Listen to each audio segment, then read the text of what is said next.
Assalamualaikum warahmatullahi wabarakatuh. Perkenalkan, nama saya Puja Astuti, mahasiswi IPM UC Online. Code of Ethics yang harus ditaati oleh employers dalam bisnis furniture. Etika bisnis dan tanggung jawab sosial. Suatu kode etik perilaku pengusaha berdasarkan nilai-nilai moral dan nilai norma yang dijadikan tuntutan pada pedoman perilaku dalam menjalankan kegiatan bisnis pada perusahaan. Pendekatan etika bisnis menurut Van de Ambers dan Rauh-Feckley. 1. Utilitarian approach. 2. Individual right approach. 3. Justice approach. Ada beberapa hal yang dapat mempengaruhi keputusan bisnis, contohnya sebagai berikut: seluruh pengusaha dan mitra usaha, perusahaan pemasok bahan baku kayu, organisasi pekerja yang telah menjadi mewakili pekerja, pemerintah yang mengatur kelancaran aktivitas usaha furniture, bank penyedia dana perusahaan, investor, penanaman modal, keinginan konsumen. Prinsip dan dalam etika bisnis. Prinsip dalam etika bisnis. Prinsip otonomi yaitu kemampuan dalam mengambil keputusan dan bertindak berdasarkan kesadaran tentang apa yang sebaiknya harus dilakukan dan bertanggung jawab penuh atas keputusan yang telah diambil. Prinsip kejujuran ialah menanamkan sikap bahwa apa yang dipikirkan sama dengan apa yang dikatakan dan yang dikerjakan. Prinsip ini juga menanamkan kepatuhan dalam melaksanakan berbagai komitmen, kontrak, serta perjanjian yang telah disepakati. Prinsip keadilan ialah menanamkan sikap untuk memperlakukan semua pihak secara adil, contohnya sikap yang tidak membeda-bedakan dari berbagai aspek, baik dari aspek ekonomi, hukum maupun aspek lainnya. Prinsip saling menguntungkan yaitu menanamkan kesadaran bahwa dalam berbisnis perlu ditanamkan prinsip win-win solution, yang artinya dalam setiap keputusan pada tindakan suatu bisnis harus diusahakan untuk semua pihak mendapatkan dan merasakan keuntungan. Prinsip integritas moral yaitu prinsip tidak merugikan orang lain dalam segala hal keputusan maupun tindakan bisnis yang diambil. Prinsip ini dilandasi bahwa setiap orang harus dihormati harkat dan martabatnya. Etika bisnis dalam perspektif makro dan mikro.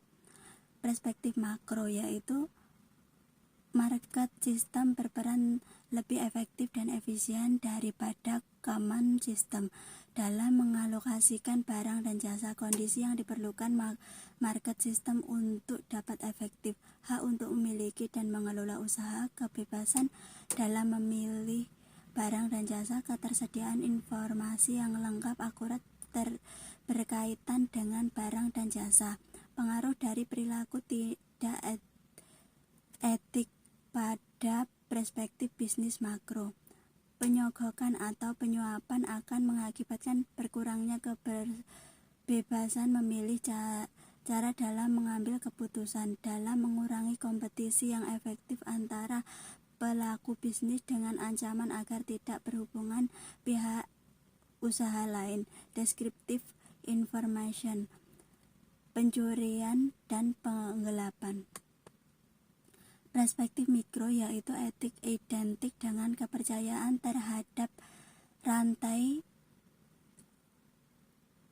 relasi di mana supplier, perusahaan, konsumen, serta karyawan saling berhubungan dalam bisnis yang akan mempengaruhi pada lingkup makro. Prinsip yang digunakan sebagai acuan dimensi etika dalam mengambil keputusan. Prinsip konsekuensi yaitu konsep etik yang berfokus pada konsekuensi yang mengambil keputusan. Prinsip tidak konsekuensi lain terdiri dari petunjuk dalam mengambil keputusan etik berdasarkan alasan bukan akibat antara lain. Prinsip hak dan prinsip keadilan. tanggung jawab dan sosial lain manajemen dan akan kewajiban untuk mempertimbangkan profit, kepuasan konsumen, dan kesejahteraan sosial secara seimbang dalam mengevaluasi kerja perusahaan. Tanggung jawab terhadap masyarakat, isu kesehatan, perlindungan lingkungan, mengembangkan kualitas tenaga kerja. Tanggung jawab terhadap pelanggan. 1. Hak merasakan aman, puas terhadap pelayanan dan produk. 2. Hak untuk diberikan informasi. 3. Hak untuk memilih dan menentukan. 4. Hak untuk didengar. Tanggung jawab terhadap karyawan. Keselamatan di tempat bekerja, memastikan kesempatan bekerja yang sama, komisi kesempatan kerja yang sama, diskriminasi usia, pelecehan seksual dan seksisme. Tanggung jawab terhadap investor dan masyarakat finansial. 1. Perusahaan harus berperilaku berdasarkan pada etika dan hukum. 2. Aturan SOP yang mewajibkan perusahaan untuk diperdagangkan secara publik, memberikan informasi utama kepada masyarakat atau customer umum, bukan memberikan informasi kepada investor terhadap tertentu terlebih dahulu. Kesimpulan, etika bisnis merujuk pada standar perilaku, nilai-nilai norma yang mengatur tindakan serta keputusan pada tempat kerja. Tahap perkembangan standar etika yaitu tahap prakonvensional, konvensional, dan tahap pasca konvensional.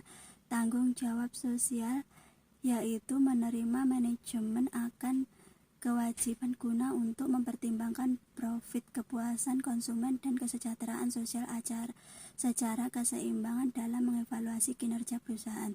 Tanggung jawab perusahaan furniture meliputi tanggung jawab kepada konsumen, masyarakat, dan karyawan serta investor. Etika bisnis merupakan kode etik perilaku sebagai perusahaan berdasarkan nilai moral dan nilai norma telah dijadikan tuntunan pedoman dalam menjalankan kegiatan operasional bisnis serta menjaga nama baik perusahaan. Dengan ini perusahaan dapat bekerja dengan baik dan sukses di jangka panjang. Demikian yang dapat saya sampaikan. Terima kasih.